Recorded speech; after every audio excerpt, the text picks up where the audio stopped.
Check out ASAP Law's books on judiciary and UPSC. Coupon code and details in description box. Hello, स्वागत है आपका legal awareness web series में। बहुत developments देश में हो रहे हैं, तरह तरह के जजमेंट्स आ रहे हैं, सरकारें बहुत से डिसीजंस ले रही हैं। बहुत प्रेशर हो जाता है मेरे ऊपर लीगल अवेयरनेस वेब सीरीज में कि आपको उन सारे डेवलपमेंट से अप्राइज कराता रहूं, लेकिन क्योंकि बहुत बड़ी ये मेरी जो सीरीज़ है वो स्टूडेंट्स देखते हैं, बहुत से जो कॉम्पिटिटिव एग्जामिनेशंस दे रहे हैं, बहुत से जो एडमिशन टेस्ट दे रहे हैं। जाहिर है कि इन हालात में एडमिशन को लेके स्टूडेंट्स में बड़ी एंजाइटी है कि जब 15 दिन से भारत में लगातार सबसे ज़्यादा केसेस हो रहे हैं और पूरे विश्व में, तो किस तरह से ये रिस्क लिया जाए। लेकिन अब जाहिर है कि सुप्रीम कोर्ट ने नीट के बारे में कह दिया कि लाइफ जो है वो नॉर्मल सी को रिटर्न करनी चाहिए। तो ठीक है, जो भारत सरकार और सुप्रीम कोर्ट डिसाइड करे इस मैटर में। आज मैं जो बात करने जा रहा हूँ वो जाहिर है कि स्टूडेंट से बहुत रिलेटेड है। ये बात है मध्य प्रदेश की शिवराज सिंह चौहान सरकार ने कल ये फैसला लिया है कि अब मध्य प्रदेश में 100% जॉब्स सिर्फ मध्य प्रदेश के रेजिडेंट्स को दी जाएगी। यानी एक डोमिसाइल रिजर्वेशन की बात 100% की उन्होंने कही है। इसके बारे में बहुत जल्दी कोई लॉ लाया जाएगा।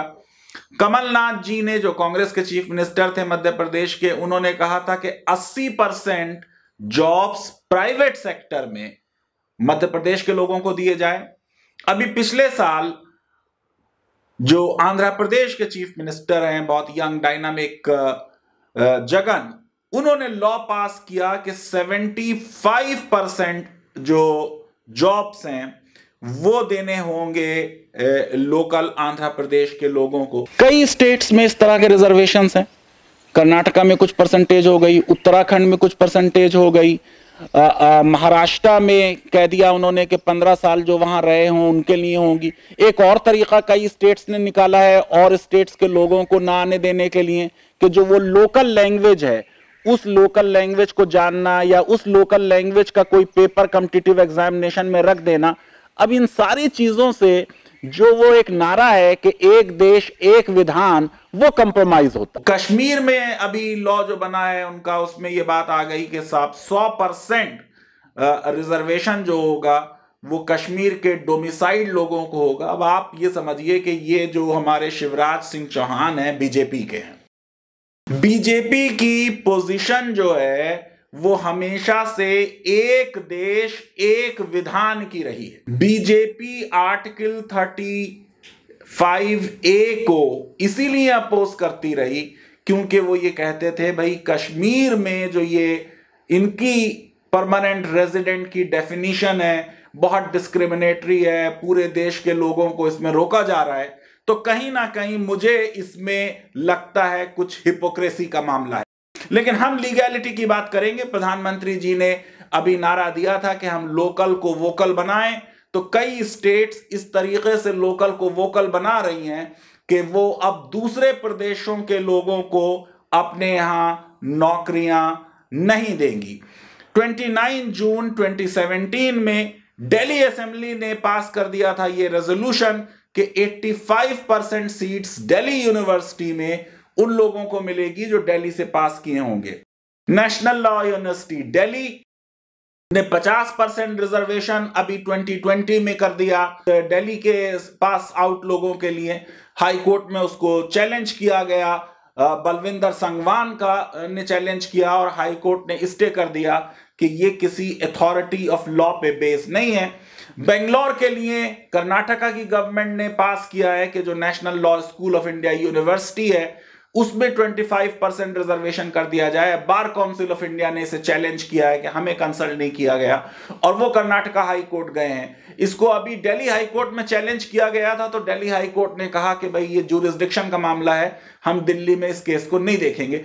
ज्यादातर जो नेशनल लॉ यूनिवर्सिटीज हैं उनमें डोमिसाइल रिजर्वेशन है। इसलिए आज हम डोमिसाइल रिजर्वेशन की लीगैलिटी को और क्यों कोर्ट ने उसको अपहोल्ड किया है इसको समझने की कोशिश करेंगे।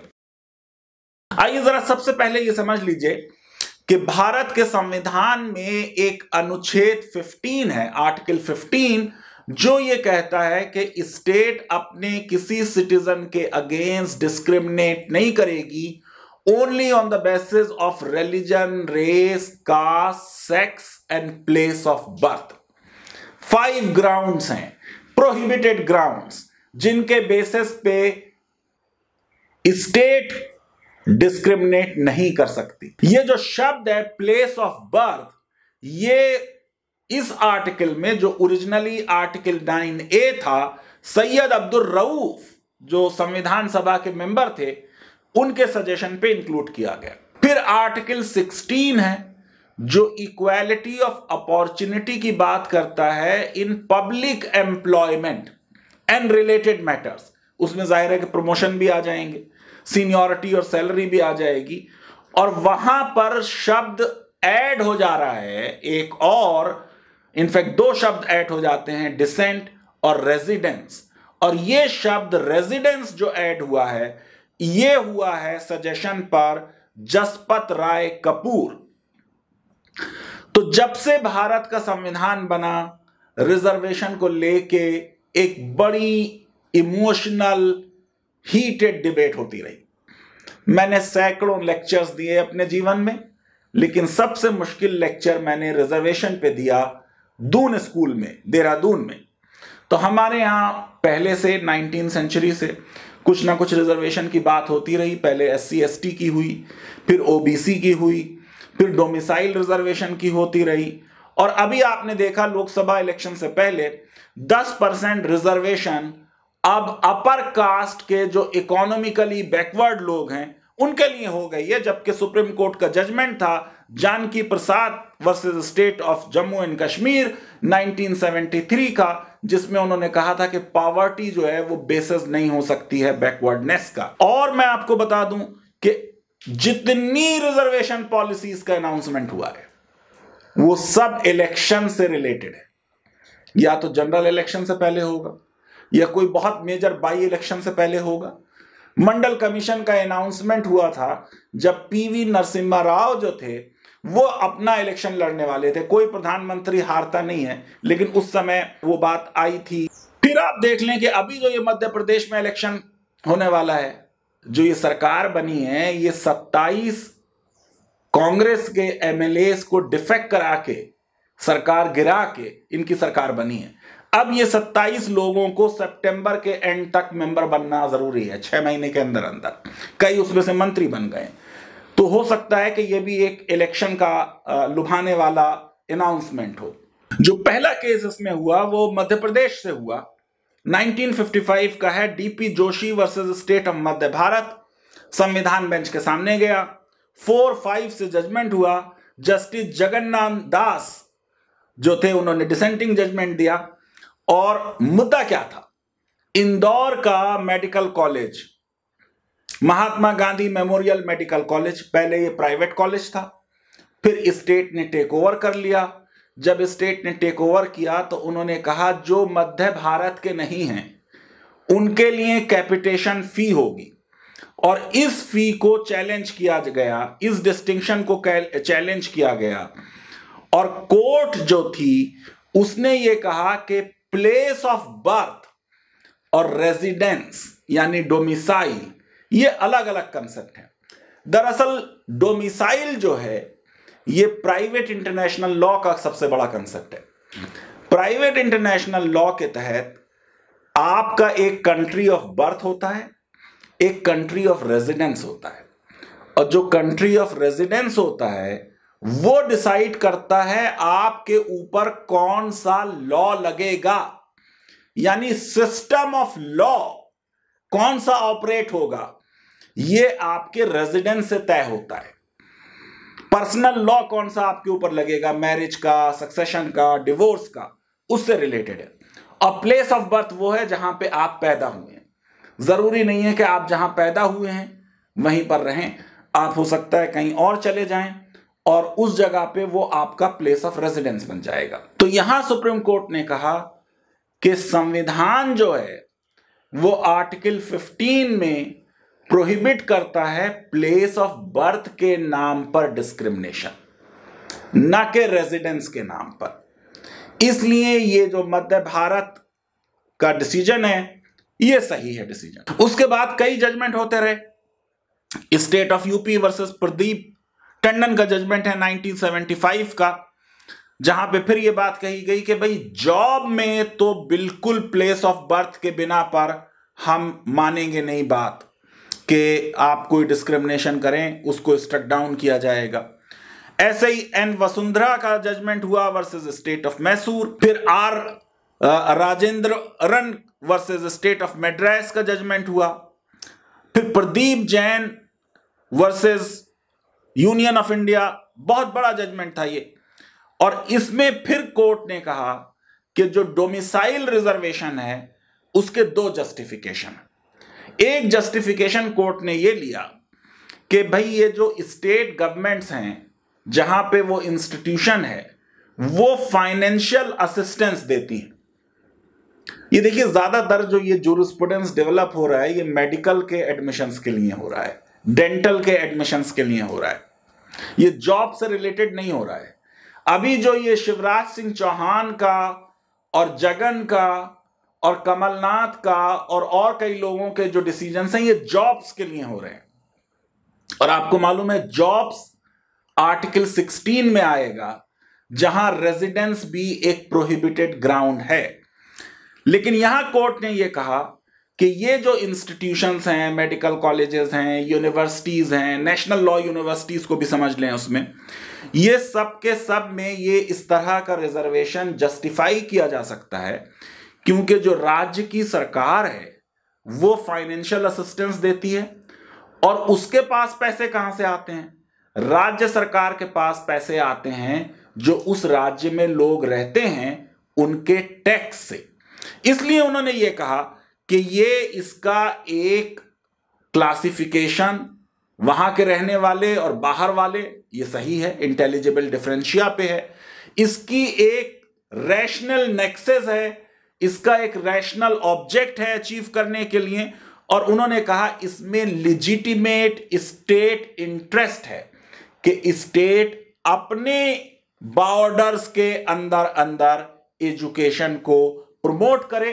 और दूसरे, जैसे मैंने आपको बताया कि ये केस मेडिकल के बारे में है, कोर्ट ने ये कहा कि जो इन इंस्टीट्यूशंस में डॉक्टर्स पढ़ के निकलेंगे वो उस स्टेट में सर्व करेंगे।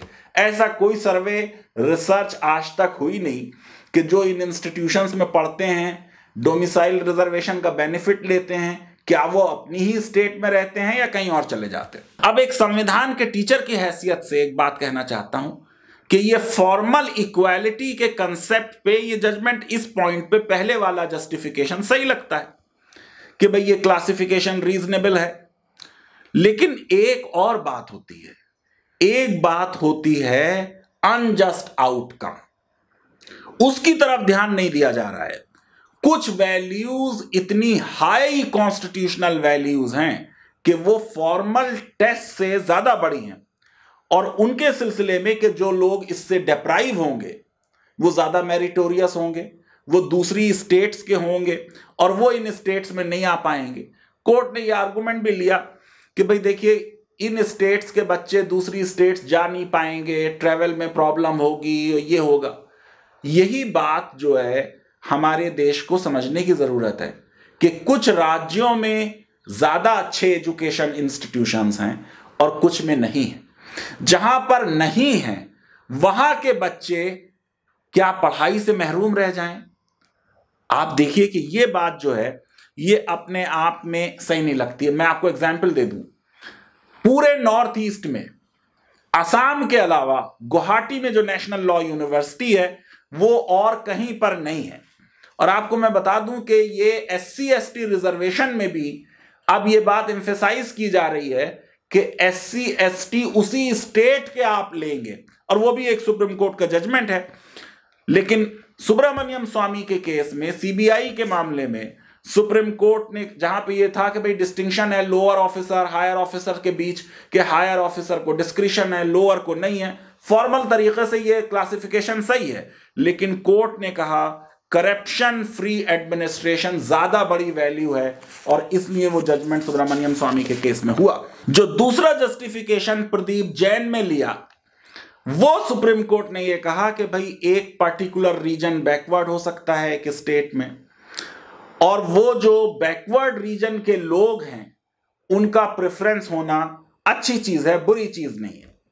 ये बात भी सही लगती है, लेकिन आप जरा सोचिए, अभी सीएए के बारे में ये बात बहुत सरकार कहती रही कि अंडर इंक्लूजन और ओवर इंक्लूजन कोर्ट नहीं देख सकती, ये पॉलिसी मैटर है।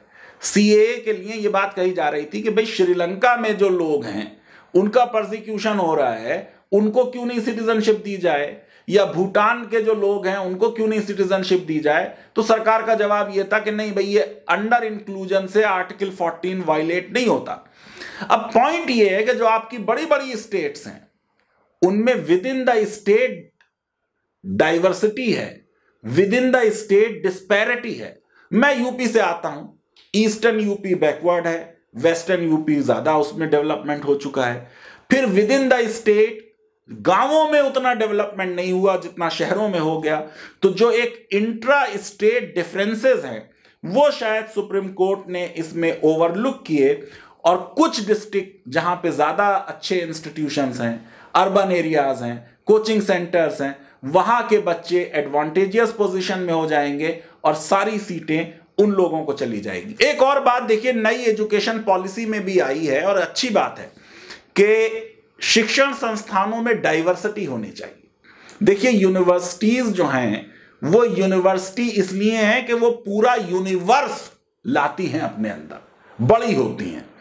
हर कास्ट का, हर एथनिक ग्रुप का, हर रिलीजियस ग्रुप का आदमी स्टूडेंट यूनिवर्सिटी में आना चाहिए। हर तरह की डिबेट वहां होनी चाहिए। यूनिवर्सिटीज लिबरेटिंग स्पेसेस होने चाहिए ताकि लोग फ्री एंड फ्रैंक डिस्कशन वहां पे करें। अगर आप एक ही स्टेट के लोगों से एजुकेशनल इंस्टीट्यूशंस को भरेंगे तो जो डाइवर्सिटी का गोल है, जो न्यू एजुकेशन पॉलिसी में भी आ गया है, वो कहीं ना कहीं अंडरमाइन होगा, कंप्रोमाइज होगा। विशाल गोयल का केस है वर्सेस स्टेट ऑफ कर्नाटका 2014 का। यहां पे मेडिकल और डेंटल कॉलेजेस में कहा गया कि साहब सिर्फ कर्नाटका ओरिजिन के लोग लिए जाएंगे, और जो 10 साल कर्नाटका में रहे हो उनको माना जाएगा कर्नाटका ओरिजिन का। वो अल्ट्रावायरस पाया सुप्रीम कोर्ट ने। फिर इसी तरह कोर्ट ने इसमें कहा कि हायर एजुकेशन में एक्सीलेंस होनी चाहिए कंसिडरेशन, ना कि रेजिडेंस। फिर इसी तरह का केस है पी राजेंद्र दास का 1968 का, जहां डिस्ट्रिक्ट वाइज क्लासिफिकेशन किया गया और उसको सुप्रीम कोर्ट ने स्ट्राइक डाउन किया। महेश कुमार का केस है 1986 का।